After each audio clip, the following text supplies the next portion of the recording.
അസ്സലാമു അലൈക്കും. പുതിയൊരു വീഡിയോയിലേക്ക് എല്ലാവർക്കും സ്വാഗതം. നോമ്പ് തുറക്കുന്ന സമയത്ത് കഴിക്കാനുള്ള ചെറിയൊരു പലഹാരത്തിൻ്റെ വീഡിയോയുമായിട്ടാണ് വന്നിട്ടുള്ളത്. ഈ പലഹാരം ഉണ്ടാക്കുന്നതിനായി ആദ്യം തന്നെ കുറച്ച് മയോണൈസ് ഉണ്ടാക്കാനായി ഒരു പാക്കറ്റ് പാലൊന്ന് ഒരു പാത്രത്തിലേക്ക് വെച്ച് ഒന്ന് ചൂടായി വരുമ്പോൾ അതിലേക്ക് 1 സ്പൂൺ വിനാഗിരി ഒഴിച്ച് കൊടുക്കുന്നുണ്ട്. അപ്പോൾ നമ്മുടെ പാല് നല്ലതുപോലെ പിരിഞ്ഞ് വന്നിട്ടുണ്ട്. ഇനി പിരിഞ്ഞത് നമുക്കൊരു അരിപ്പയിലേക്ക് ഒഴിച്ച് കൊടുക്കാം. ഇനി പച്ച മുട്ടൊന്നും ഇല്ലാതെ നമുക്ക് ഈസി ആയിട്ട് തന്നെ പാൽ കൊണ്ട് മയോണൈസ് ഉണ്ടാക്കിയെടുക്കാം കേട്ടോ. അതുകൊണ്ട് ഞാനിതാ ഈ അരിച്ചെടുത്ത പിരിഞ്ഞ പാൽ ഒരു മിക്സിയുടെ ജാറിലേക്ക് ഇട്ട് കൊടുത്ത് അതിലേക്ക് 1/2 സ്പൂൺ കുരുമുളക് പൊടിയും പിന്നെ 1/2 സ്പൂൺ പഞ്ചസാരയും പാകത്തിനുള്ള ഉപ്പും പിന്നെ ഗാർലിക് പൗഡറും ആ പൗഡറും കൂടി ഇട്ടതിന് ശേഷം നല്ലതുപോലെ ഒന്ന് മിക്സിയിൽ അരച്ചെടുക്കാം. അരച്ചെടുക്കുന്ന സമയത്ത് 1 സ്പൂൺ പാലും വേണമെങ്കിൽ ഒഴിച്ച് കൊടുക്കാം കേട്ടോ.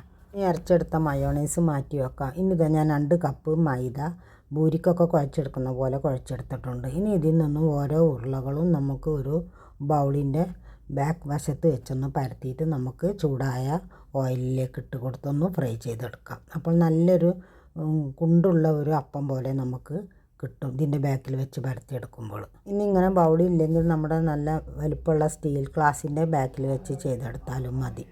നല്ലതുപോലെ ഇത് റെഡിയായി വന്നിട്ടുണ്ട്. ഇനി ഇത് കോരി മാറ്റി ബാക്കിയുള്ളതും ഇതുപോലെ തന്നെ ചെയ്തെടുക്കാം. നല്ലൊരു ബൗള് പോലെ ഒരു പാത്രമായിട്ട് നമുക്ക് ഈ ഫ്രൈ ചെയ്തത് കിട്ടും കേട്ടോ. എന്താണ് എല്ലാവരുടെയും വിശേഷം? സുഖമാണല്ലോ അല്ലേ? ഇവിടെ എല്ലാവർക്കും സുഖമാണ് കേട്ടോ. ഇനി ഏതായാലും നമുക്ക് 2 നോമ്പ് മാത്രമല്ലേ ഉള്ളൂ ബാക്കി. എല്ലാവരും എൻ്റെ വീഡിയോ കാണുക. കണ്ടാൽ തന്നെ ഒന്ന് ലൈക്ക് ചെയ്യുക. സബ്സ്ക്രൈബ് ചെയ്യാതെ കാണുന്നവരാണെങ്കിൽ സബ്സ്ക്രൈബ് ചെയ്യുക, കമൻറ്റ് ചെയ്യുക, ഷെയർ ചെയ്യുക.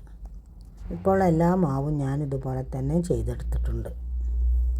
നിങ്ങളെന്താണ് നോമ്പ് പരക്കുമ്പോൾ കഴിക്കാനുണ്ടാക്കാറ്? പത്തിരി തന്നെയാണോ? ഞാൻ ഇന്നലെ അരി വെള്ളത്തിലിട്ടിട്ട് മുട്ടയും പിന്നെ തേങ്ങയും ഉള്ളിയൊക്കെ ഇട്ടിട്ട് അരച്ചെടുത്ത് ദോശയാണ് ഉണ്ടാക്കിയെടുത്തത്. നല്ല ടേസ്റ്റ് ഉണ്ട് കഴിക്കാൻ.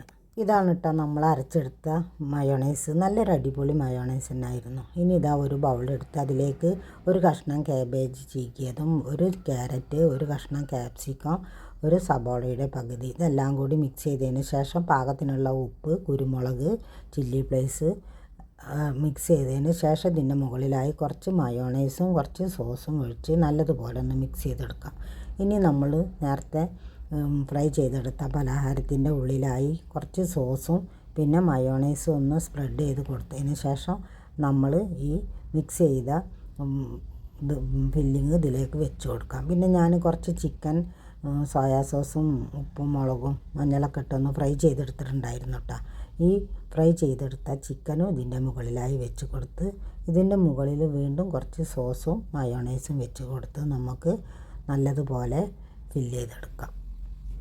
ഇങ്ങനെ ഉണ്ടാക്കിയെടുത്തത് കഴിക്കാൻ നല്ല ടേസ്റ്റ് ഉണ്ട് കേട്ടോ. നോമ്പ് തുറക്കുന്ന സമയത്ത് ഓരോന്നും കഴിക്കുമ്പോൾ നല്ല ടേസ്റ്റ് തന്നെയാണ്. കുട്ടികൾക്കൊക്കെ നല്ല ഇഷ്ടപ്പെടും. കാരണം അവർക്കൊക്കെ ഷവർമയോട് ഭയങ്കര ഇഷ്ടമാണല്ലോ. അപ്പോൾ അതേപോലെ തന്നെ നമുക്ക് കഴിക്കാനും നല്ല ടേസ്റ്റാണ്. അപ്പോൾ ഇങ്ങനെ ട്രൈ ചെയ്യാത്തവരാണെങ്കിൽ ഇതുപോലൊക്കെ ഒന്ന് ട്രൈ ചെയ്ത് നോക്കുക. നല്ല ഈസിയായി ചെയ്തെടുക്കാൻ പറ്റും കേട്ടോ. അപ്പോൾ ഇനി മറ്റൊരു വീഡിയോയുമായി കാണുന്നത് വരെ താങ്ക് യു ഫോർ വാച്ചിങ്.